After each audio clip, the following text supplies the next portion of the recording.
Welcome to the Armenian News Network Groong Week in Review for May 19, 2024. Today we're talking with Hrant Mikaelian. Welcome to the show, Hrant. Good to have you back. Ողջույն Hrant. Thank you for having me. So, Bagrat Srbazan's Tavush for the Homeland movement has been in Yerevan and escalating acts of civil disobedience for a week now. Tens of thousands are in the streets daily protesting Pashinyan's land concessions to Azerbaijan in the Tavush region. A couple of notable aspects, for me at least. The pro-gov channels are mum on this, as if nothing is happening in Yerevan or around the country. And this is despite the police cordoning off major areas of downtown Yerevan to keep protesters clear of Pashinyan and his meetings. Also, the international media is pretty quiet, although there's some coverage. But if you look at their coverage of protests in Georgia, there's really no comparison. There's rising police brutality, as well as hundreds of arrests. There are journalists injured and professionals who are being fired for joining the protests, but there's no reaction from the West. And again, compare this to their daily coverage with graphic images of Georgians who were injured during the protests in Tbilisi. There's no comparison. Meanwhile, Bagrat Srbazan has been openly advocating peace and love towards each and every Armenian, including policemen. Hrant, where do you see these protests heading? To me, they seem like they've gained a life of their own, a momentum of their own. Well, definitely the nature of this protest has changed since Bagrat Archbishop has achieved Yerevan. So definitely now it's about regime change. But we know regime change is not easy, is never easy. And regime would not like to give up everything it has, especially given that there are many revengeous people in the movement and outside of it as well. So currently, the situation is as following. This movement is different from the previous opposition movements because now we have a charismatic leader who is accumulating protests around himself. So previously we would have, political agenda, which was rather fluid, but we did not have a leader. We had organizers, coordinators of rallies. We did not have leaders of protest. Now we have at least one. And Bagrat had his education in UK, in Canada, so he's pretty well educated. He knows how to communicate with people. Of course, his background with church is also very important because church representatives communicate with people a lot. And also it gives him some, additional legitimacy, credibility in eyes of people, and even in eyes of policemen who are confronting the protesters. And it decreases to some extent the extent of police brutality, although we know it still happens. But anyway, what we see now is different. Another thing is that Bagrat was able to, at least in the beginning, the day he achieved Yerevan, he accumulated a big expectations wave, a big wave of optimism, and the crowd was very big. Opposition estimates were between 60 and 100,000 and sometimes even more. The pro-government estimates were somewhere around 30,000. My calculations showed that there were approximately 43,700 people, which is, in my view, a lot. And by Armenian standards, it's a lot. But at the same time, it's not sufficient to change the guard. What kind of numbers are necessary, in your opinion, to be sufficient for regime change or to get anything done? There have been studies that indicated that usually 3.5% of population of the country is enough for the regime change. So in Armenian case, it would be 100,000 people.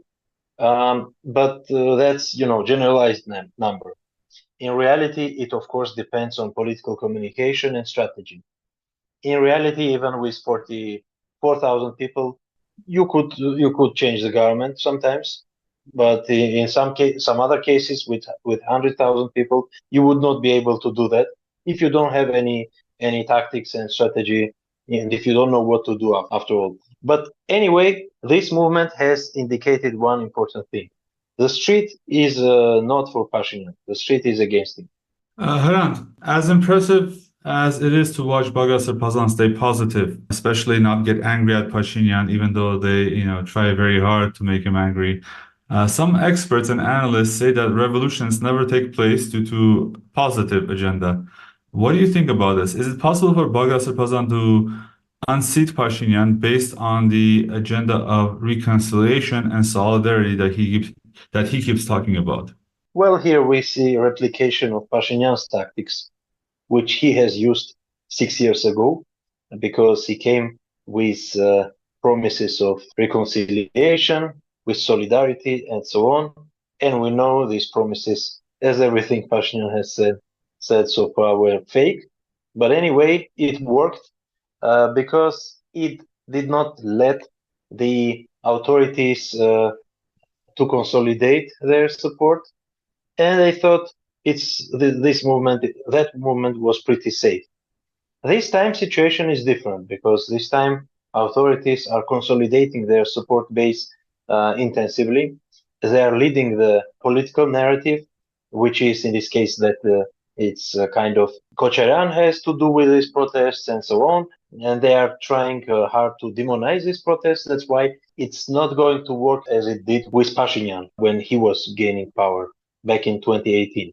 So I think these tactics could work, but I'm not sure it will work with Pashinyan. So is there an end game in sight, Hrant? It's not clear. From the beginning, Bagrat was seen as, very powerful and so on, but then he has lost the temp, the speed of protests, and he gave initiative to authorities in reality. I don't think it was his decision to do so, but I think that it's lack of strategy, because all his strategy basically was calculated until the day he arrives to Yerevan. I'm not sure he was expecting to gather so many people in the streets, and now when he had initial success, he is not sure what to do with it. That's my impression, although I'm not sure. But at the same time, Bagrat is doing something more than previous opposition coordinators. He is moving with different social groups. He is continuing protesting with other people, and he is accessible to the general public, which is also a big difference. And he is trying to, at least personally fill the gap in the media. So at least the political process is ongoing, but I'm not seeing how it is transforming in any way to the disposal of Pashinyan from power. There are varying opinions on how to successfully achieve regime change. The two main mechanisms, though, are a vote of no confidence in parliament, which entails pressuring and convincing enough parliamentarians to vote for this. And the other option is pressuring Pashinyan to resign through essentially total protest and total shutdown of the streets. It's the same way that Pashinyan came to power in 2018. In fact, we'll talk more about an MPG poll that was released this week, but one of the questions there was directly relevant to this discussion, so I want to actually pull that in here. And the respondents were asked, what is the way that Nikol Pashinyan should be removed? And the number one answer, and they gave him the same choices, whether it should be through forceful resignation, whether it should be through impeachment. And the number one response was, essentially resignation. So I want to ask you, do you agree with this approach? Should impeachment be even attempted? And if you agree with the respondents that it should be resignation, what strategies would you recommend that the opposition pursues right now? I think this try for impeachment and all these tactics is not going to work with Pashinyan. First, if we are talking about the MPs, pushing them personally means that they should fear protesters more than they fear Pashinyan himself and the authorities, which is not the case right now. And I'm not seeing how it's going to change unless the protest is somehow transforming into extremist movement, which it's obviously not. The MPs are afraid of Pashinyan himself, and there are many reasons for that. But anyway, they are not going to switch towards opposition unless his authorities are cracking in some other place. Another thing is that he, for example, would resign himself. Now, here are two issues. First, he should agree to resign, and then the other question would be whom to appoint.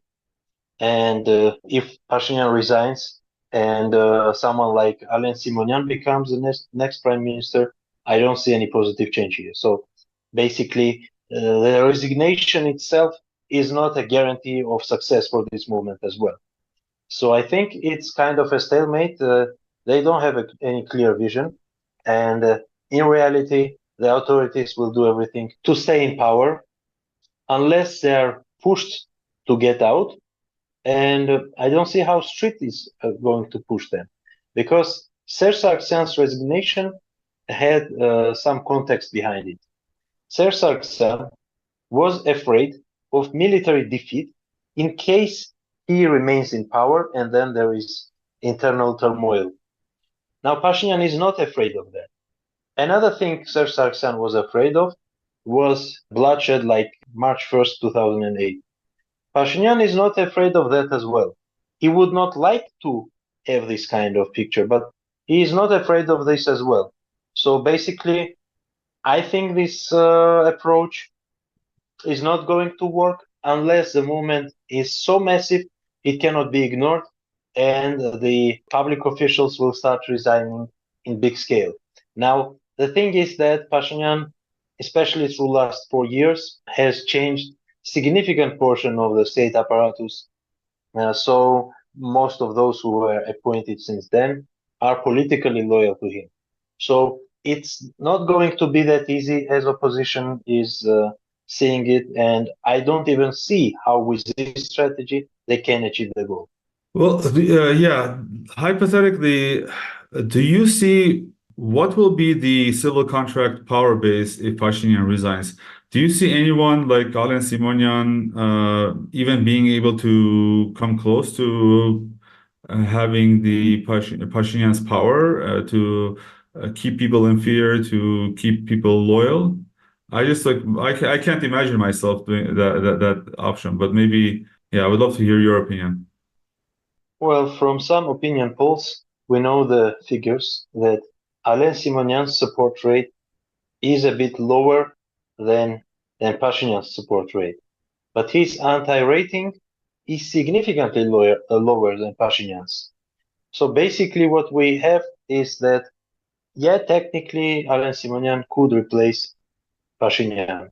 Now, if the ruling party is not collapsing, then I don't see what is not letting him to replicate the Pashinyan's government, because since 2015 constitution was adopted and then some amendments made initially by Sargsyan in February 2018 and then by Pashinyan in 2020 and some other laws were adopted as well. The authorities control everything in Armenia. And if political situation has not changed drastically, so what we see now from opinion polls is that absolute majority, but majority like 50 to 60%, not like 80 to 90%, is against this government, against and requires resignation. But we are a bit far away from the point where the whole country is standing up. But in any other case, the situation is not going to change. Let me bring you a couple of examples. Previously, we had presidential elections. Now we don't have those. Previously, we had parliamentary elections once in 4 years. Now we have those once in 5 years. The local elections, we have once in 4 years. Previously, we had them once in 3 years. So we have much less number of elections. And even if authorities lose, for example, in local elections, we had several cases when the elected mayor, who was representative of opposition, was jailed, and forcibly pro-Pashinyan mayor was appointed. Or in other cases, in other locations, police was not letting to have local government meetings and so on. So basically, what we see is that even if they formally lose the elections, I'm not saying that they are suspects that they could have lost, but formally they have lost the elections, they still trying to get through manipulations or police pressure, they are trying to retain the whole power. So based on these assumptions, I don't see how with any democratic methods this government is going to be disposed. That's reality. I don't see how utilization of democratic, peaceful, and other methods are going to change this government, unless we wait until 2026 and vast majority of people will vote against, because we see some signs that share of falsifications or fraud on elections is growing. It's not as big as previously, let me say that honestly as well, yet, but it's obviously growing. So I don't expect any through peaceful protest, any resignation perspectives in Armenia. I just want to note that the latest news from today is that Bagrat Srbazan announced a large rally on the following Sunday, so that will be May 26th. He has promised to reveal their further plans and a detailed program. And the following Monday appears to be when things will heat up. So it remains for us to, I guess, follow these events and see what will, take place. He has also promised to reveal a prime minister's candidate that they would need, and that I think is only needed in the context of the impeachment discussions. But you're saying here that impeachment is not going to be successful. But we'll follow and see how things go forward. This week, the Russian Foreign Ministry weighed in on the violations of human rights in Armenian protests. Specifically, Maria Zakharova said, and I'm quoting, official representatives of the US and the EU literally attack the Georgian authorities every day regarding their treatment of protesters, whereas in the context of Armenia, the West is silent. I mean, she's speaking from my heart, and other than the fact that this is Maria Zakharova saying it, I would be wholeheartedly agreeing with this. Hrant, your colleague from the Armenian project, Edgar Elbakian, reminded us a couple of weeks ago that all politics for small states is global. We know the West is supportive of Nikol Pashinyan, but the key question here is Russia, for instance, or other regional powers, are they supportive of Bagrat Srbazan, and is that support sufficient to make a dent on the movement? In general, does the success of the protest movement that wants to remove Nikol Pashinyan depend on the sponsorship or the granting of legitimacy from world powers, including possibly Russia or Iran? That's a hard question. I would love to say that it does not depend on foreign powers, but in reality it does. For instance, when in 2018 the anti-Sargsyan movement or Pashinyan's movement was growing, and it was growing in much smaller scale than the current movement, the foreign powers, and by the way, Russia was supportive of Pashinyan movement at that time as well. The foreign powers were pushing the government not to touch the protesters in any way, and the foreign media were strictly supportive of the protests. Now we see the opposite. So the government, let's say, has a carte blanche to push protesters and to not let them gather in big crowds and so on. So in reality, foreign politics affects the internal affairs.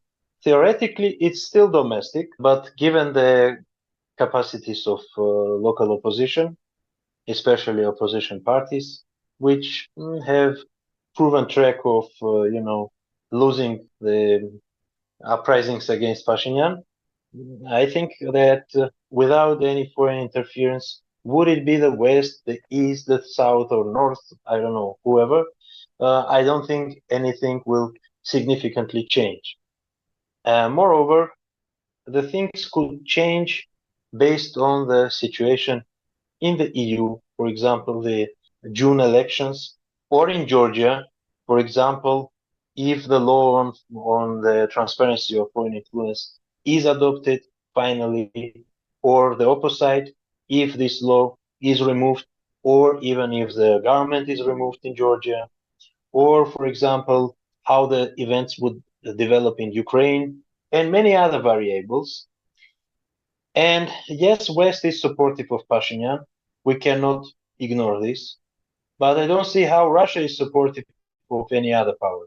So basically, when the West is supportive of Pashinyan and Russia is not reacting, just blaming West for support of Pashinyan, but not supporting anyone else. I don't see how the things are going to change in Armenia internally, since the power of authorities is high, and the West is, as I said, supporting, and as you said as well, supporting Pashinyan. So basically, there are too many forces which are pro status quo, and not so many, especially outside of Armenia, those that are against the status quo. Iran will definitely not interfere in Armenian internal affairs, for sure, unless there is any kind of Hezbollah in Armenia, which is not the case. So, we cannot speak of Iran, affecting the domestic affairs of Armenia. That's first thing. Now with Russia, that could be different, of course. And again, Russia has supported Pashinyan in 2018 for some reasons and for some considerations, which proved to be wrong at the time, but still, Russia did support Pashinyan, and not only in 2018, but also in 2020 and 2021, which was also important at that time for him. Now Russia definitely is not supporting Pashinyan. I would say Russia is kind of against Pashinyan, has made some statements, and Russian state-supported media is against Pashinyan, that for sure.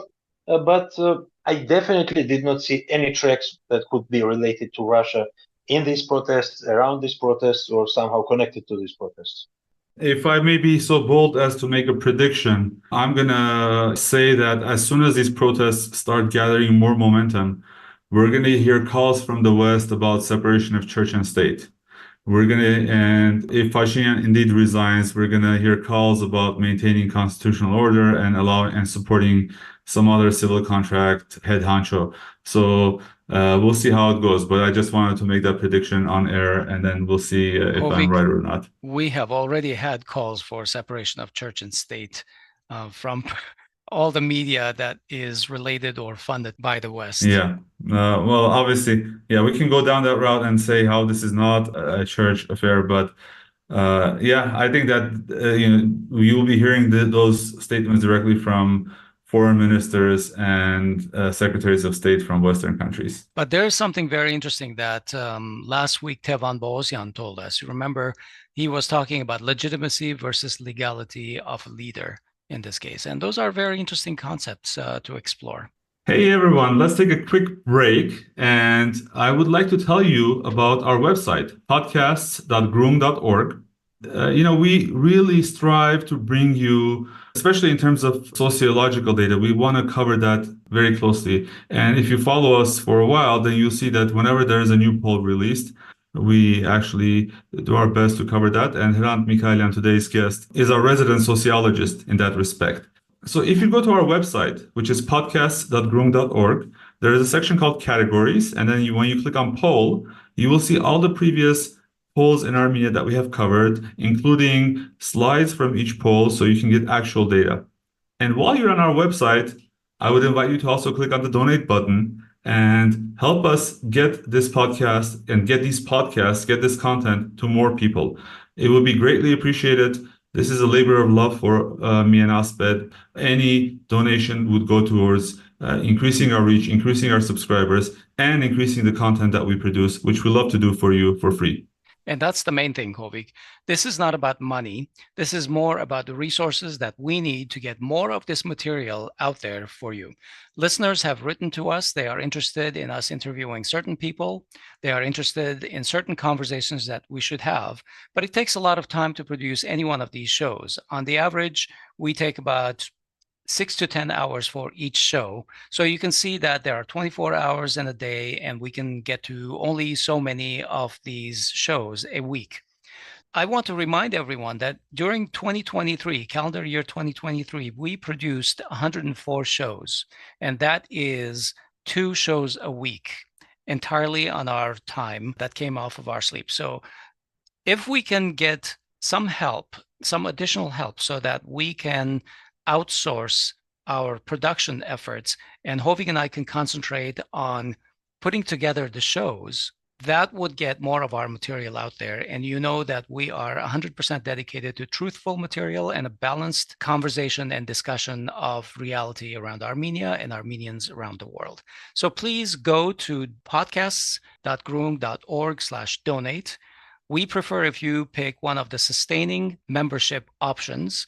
Both of our systems, Patreon and Buy Me a Coffee, have the sustaining membership levels. Hovik, what are they? It's a Surge sponsor, and then we have Lahmacun Luminary as well as Harisa Humanitarian for the most generous of you. Yeah, those are $5 and $10 and $25 a month subscriptions. Yes. Yeah, definitely. Just go to our donate page and all the information is there.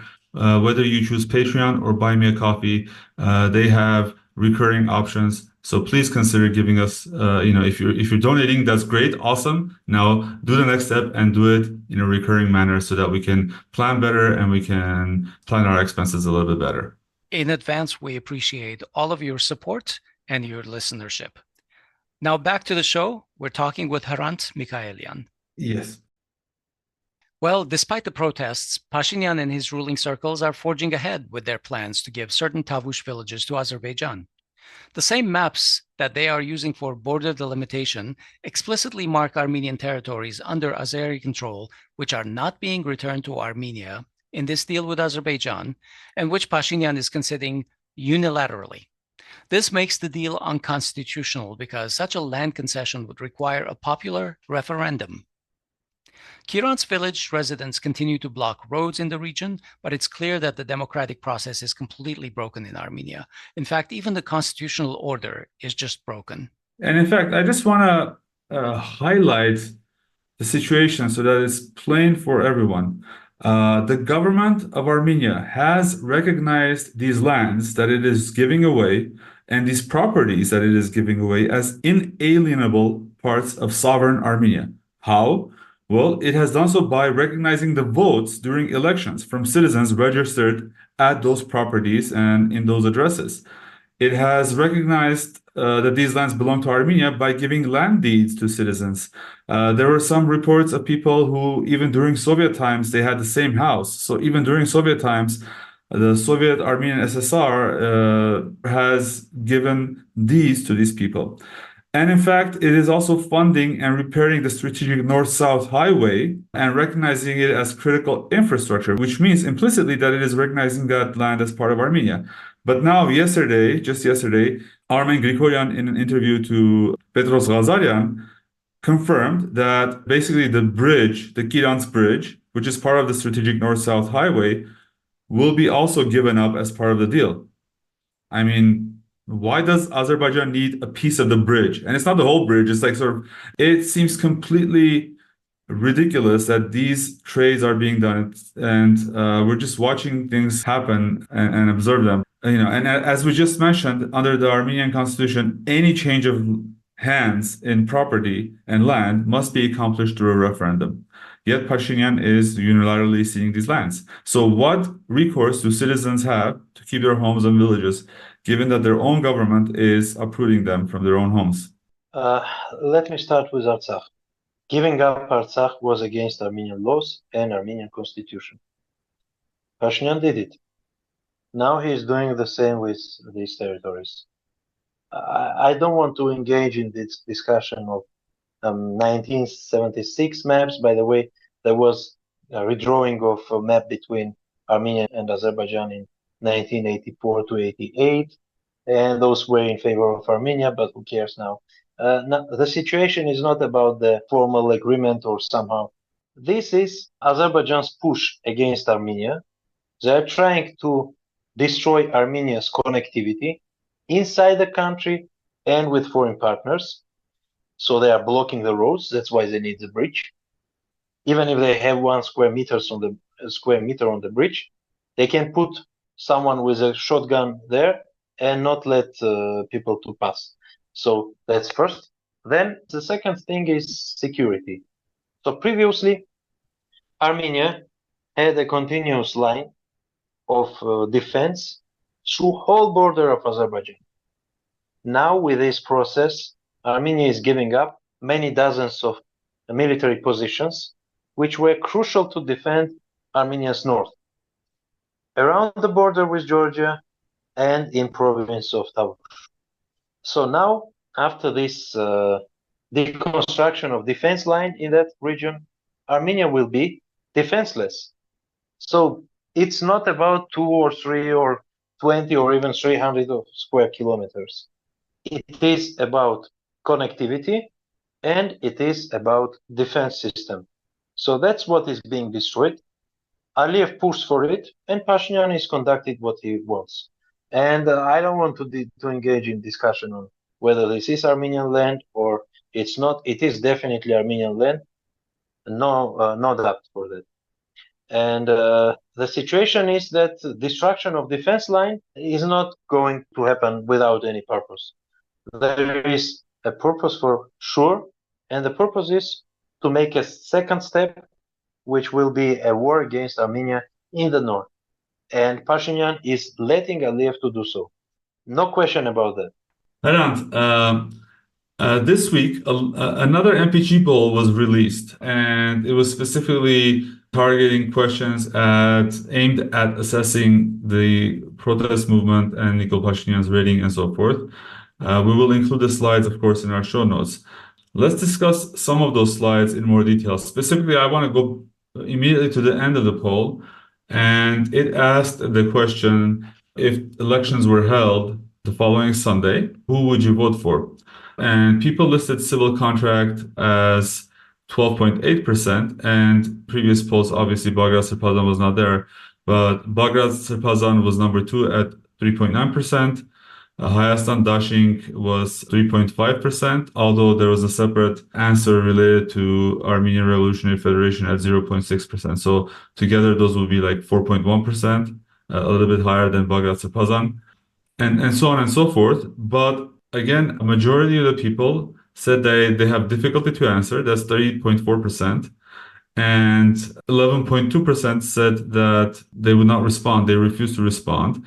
And then another 11.4% said none of the above. And lastly, 20% said that they refuse to participate in the elections. At a high level, how would you assess these set of answers, especially in the context of the Bagrat Srbazan movement? Well, if we look at those who are not going to participate in the following elections, or who don't have any decision yet, we see that those are the majority. Basically, 72% either have no opinion, or 73% either have no opinion or did not disclosure, or are not going to vote, or are apathetic from any other perspective. We have seen this in Yerevan mayor election half a year ago, or a bit more, when the ruling party had 32% of votes, but the total turnover was extremely low at less than a third of voters. So basically, this is continuation of that trend. So if we exclude those who are not going to vote, we basically get some 46 to 47% of votes for the ruling party.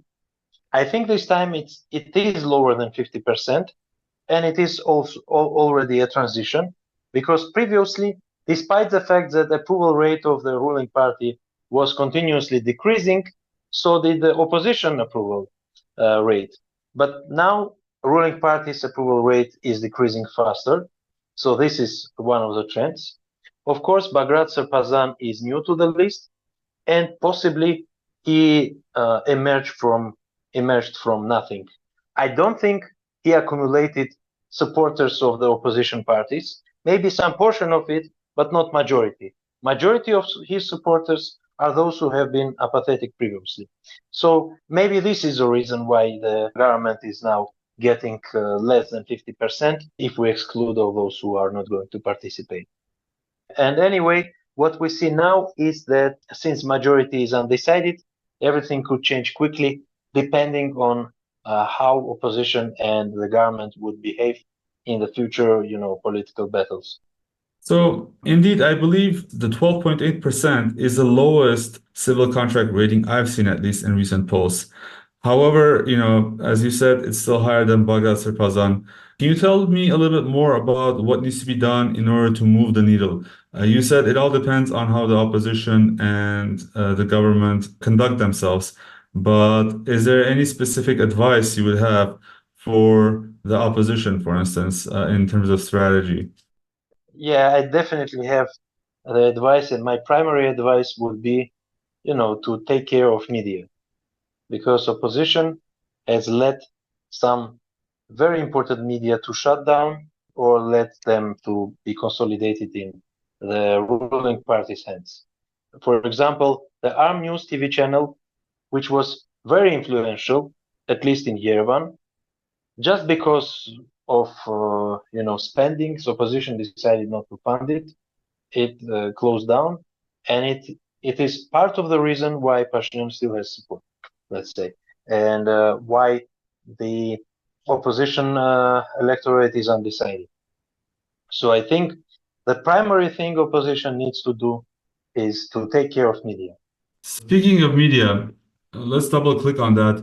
There was a question about this saying, how do you follow the Tavush for Homeland movement to the unfolding events? And that's slide number 4 in the poll results. And a majority of the people said that they use social media, so 67%, 67.6%. And the remaining majority said 39.3% said television. Everything else is like in the low single digits, but it seems like social media is critical for changing public opinion.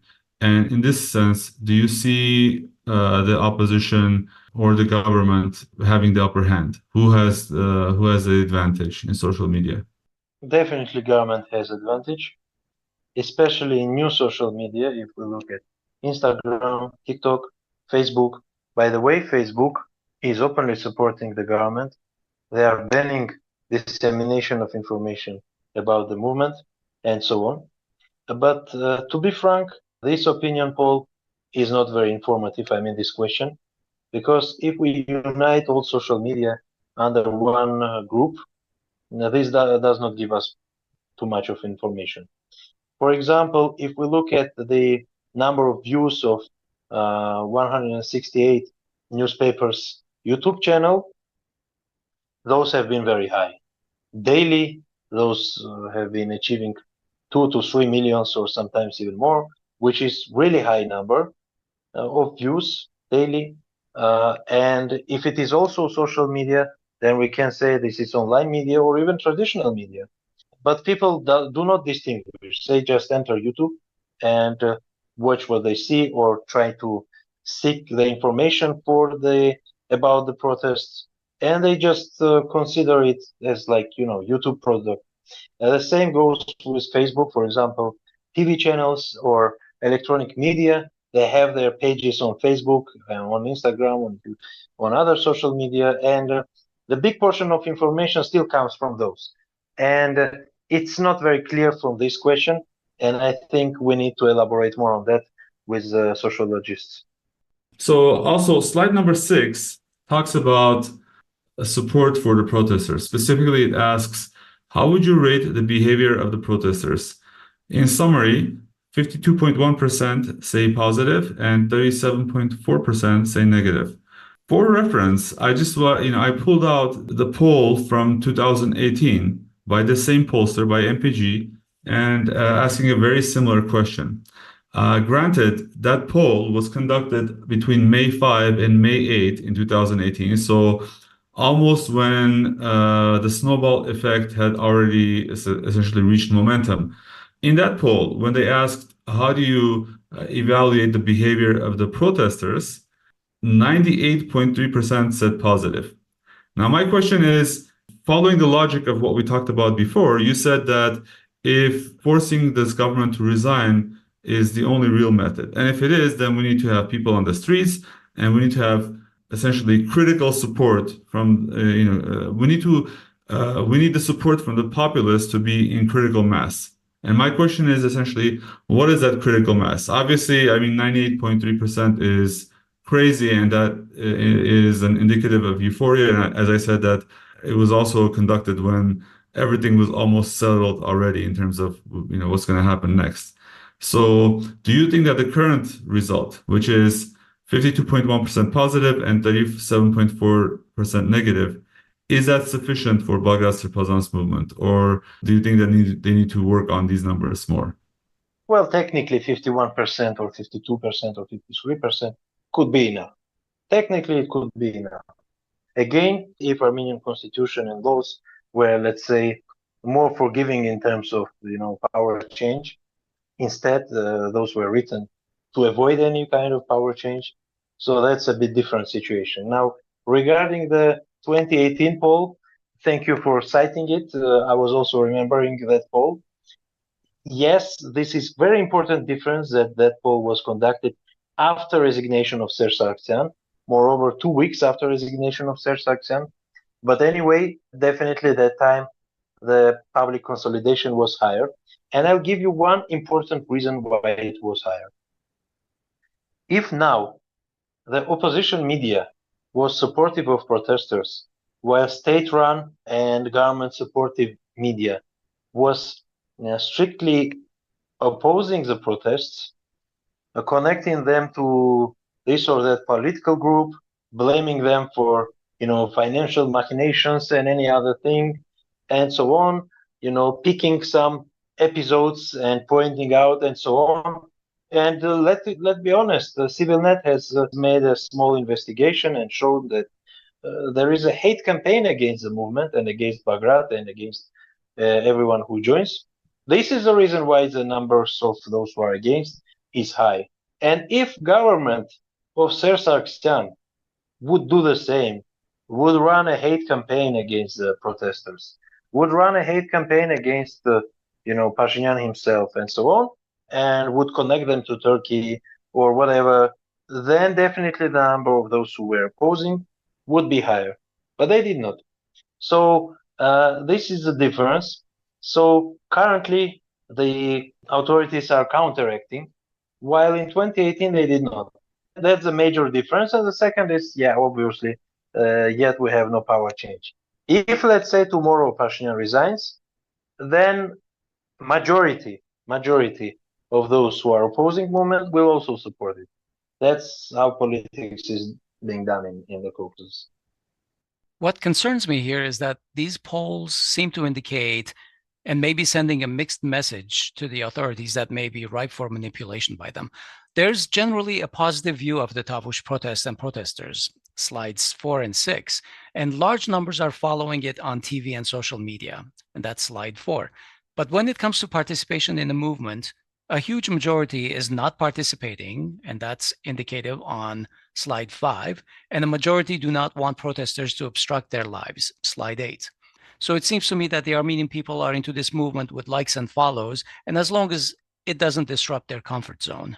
For me, the poll also doesn't ask direct questions to the respondents. For example, what do they think about the concessions, not necessarily the movement, which is a result of the concessions, and the constitutional violations, and how they would like to respond to that? Well, we had the previous poll where more than 80% were against any concessions. So we know this data, and Pashinyan knows it as well. The thing is that post-Soviet Armenian population is politically passive. And, the movement they joined in 2018 was basically a carnival, especially after resignation of Serj Sargsyan. It was staged as carnival, and especially because there was no counteraction on the side of government, it was safe to participate. It was fun to participate. This time is not as not the same as at that time, so it is not fun for sure. You can be beaten, you can be caught, and so on. And aside from that, there is poor, poor PR of this movement, and there are not too many, ways of self-integration into the movement, because that time Pashinyan also took some measures that everyone can participate in this network protest. This time, this protest is still centered around leader. It is not a network protest. That's why participation rate is not high enough. Especially if you live in center of Yerevan, you would highly likely to participate. If you live outside of the center, or especially outside of Yerevan, you would not participate. So it's quite different from that time, and especially in technological aspect, because that protest was purely technological, and very many measures which would, bring people outside, just technical measures, not political engagement. We should understand it correctly. Those were technical measures, but they were very effective. Now it's completely different. So the opposition tries to gather, political message and so on. And in fact, people tend to agree, but they are not going to act themselves. That's for sure. And it's also because of, post-Soviet populations are afraid of governments, wherever you look at it. Maybe except to Baltics, maybe, but the rest, all of them are afraid of governments, and all of them are politically passive. And as I said, 2018 was exception. It was technological exception, and had good explanation for that. The other slide I wanted to talk about was slide number 10, which said, who do you see as the head of the transitional government of the Prime Minister of Armenia? And from that slide, it is clear that among all of the opposition, let's say from the segment of people who would want to see a transitional government, who would want to see Nikol Pashinyan gone, Bagrat Srbazan has the uncontested lead. So his 6.7% chose Bagrat Srbazan. 2.5%, that next runner-up is Robert Kocharian, then and so on and so forth. But it's clear that when you compare all the leaders, Bagrat Srbazan is the highest.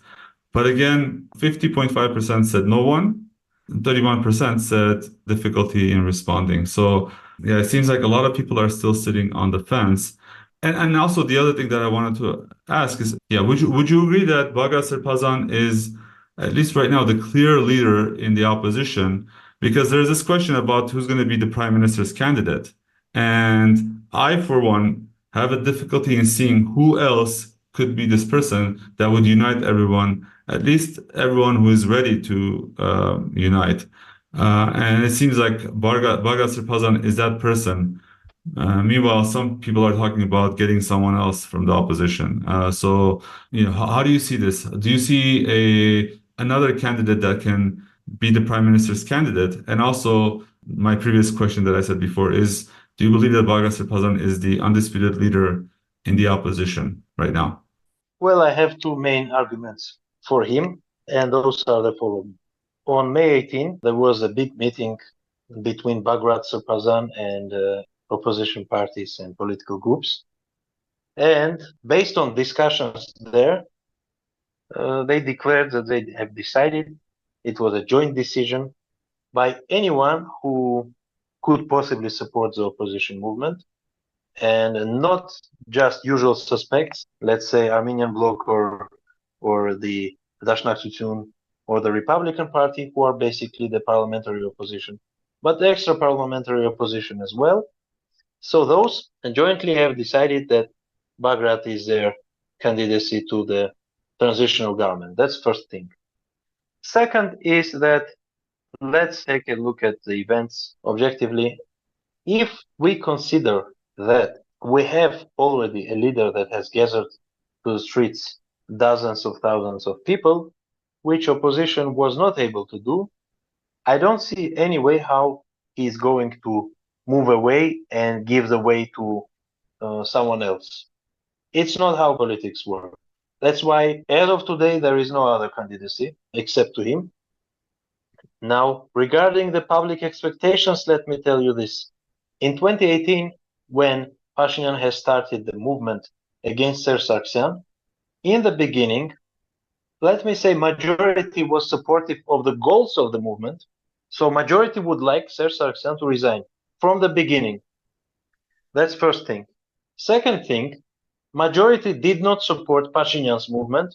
And even among those who have supported Pashinyan's movement, majority would not imagine him as a prime minister. So if the movement wins, then those who are supportive of the movement and those who are, let's say, taking into consideration the new status quo, those will support Bagrat Srbazan. So I don't think this is a big deal, because this is not the question where public opinion matters. When we're talking about leaders, first leaders emerge, then they win, and then we measure public opinion about them. So before Bagrat will win, or until he wins, we cannot seriously speak about how big is his support in terms of being new prime minister, let's say. It's not a viable discussion. The thing is that if he is leader of this movement, in case this movement wins, he will become at least transitional prime minister. So, Hrant, do I understand correctly then that slide 9 corroborates your view that people are undecided on replacing Pashinyan? It seems to me that, and I'm totally going to round the numbers here, that 30% are saying he should resign, 20% he should not resign, 30% can't say what he should do, and then 20 to 25% have other views? Let me clarify a bit. Yeah, 30% want him to resign, himself to resign, and 25% want him to be removed by other means, because the question was set how he should be removed from the power. So this is important in my view. So basically, more than 50% has agreed that he should resign in this or that way, and just 19.1% are against him resigning. So basically, we have not total, but basically we have societal consensus that he should resign. There is no consensus about how he should resign.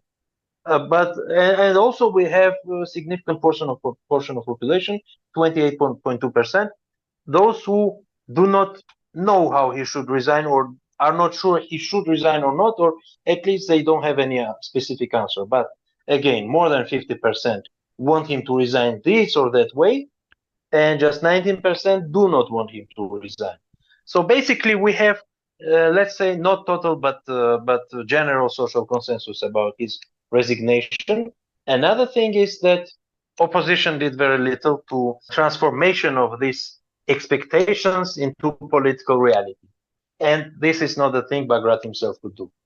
Although, let me say this, there is a new Telegram channel, Srbazan Paikar, or Saint Struggle, let's say, meaning political struggle, which already has dozens of thousands of subscribers. And this is clearly supportive of Bagrat Telegram channel, and it is very passive. So even on beside of himself, he does not do much.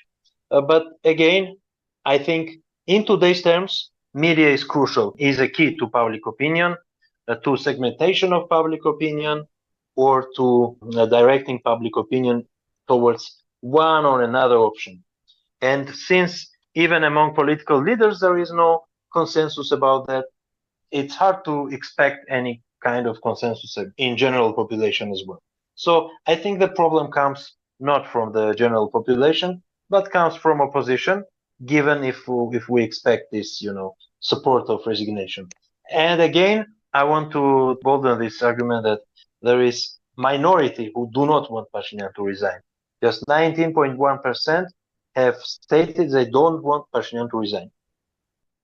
All right, let's wrap up our topics. Let me ask each of you if there's been something on your mind from the past couple of weeks that you would like to talk about. Hovik, is there something on your mind that you want to get off your chest? Oh, there's so much, Asbed, but I only have 30 seconds. So, the thing that most affected my emotional state, and I know that emotion should not be part of this, was the recent visit by an Azerbaijani delegation headed by Hikmet Hajiyev to Washington. We all remember that even before the ethnic cleansing in Artsakh, Yuri was in Congress, and she was convincing us that they will not tolerate any military action against Artsakh citizens. Well, not only military action happened, but everyone was basically ethnically cleansed. We also remember that after that incident, various State Department officials convinced us, or tried to convince us, that it was no longer going to be business as usual with Azerbaijan. Well, all I would like to ask you to do now is to see the smiling photos of Yuri Kim herself with Hikmet Hajiyev. I mean, it's like they are the best buddies in the world. And all of the statements and announcements by the Azerbaijani delegation, they met with the Sullivan. They essentially met with all of the nomenclatura of the State Department. And it seems like things are back to business as usual. Hrant, something you would like to share? Yeah, let me say that basically we should always let me first answer in short to Hovik that we should note the hypocrisy of Western and Russian as well politicians, but I do not care that much about them. More I care about Artsakh, and I want all of us to follow the events. Now Azerbaijan is destroying new monuments, new villages, and new cemeteries. I think we should not forget, because of Tavush or because of any other events, we should not forget Artsakh in any case. And let's remember that Artsakh is temporarily occupied. The indigenous population of Artsakh was forcibly removed, and the following decades should be marked with our struggle to reverse this situation. Thank you, Hrant. All right, let's leave it there for today. Thank you for joining us, and thank you for your time. Thank you, guys. Thank you, Hrant, and next year in Shushi. Sure. That was our show recorded on May 18, 2024. We've been talking with Hrant Mikaelian, a political scientist and multidisciplinary researcher in social sciences based in Yerevan. He is also a senior researcher at the Caucasus Institute. Please remember to support us. Go to our donate page, podcasts.groong.org/donate. Become a sustaining member of Groong and give monthly. Thank you in advance. I'm Asbed Bedrossian. And this is Hovik Manucharyan. Please follow us on social media and follow us everywhere you get your Armenian news. The links are in the show notes.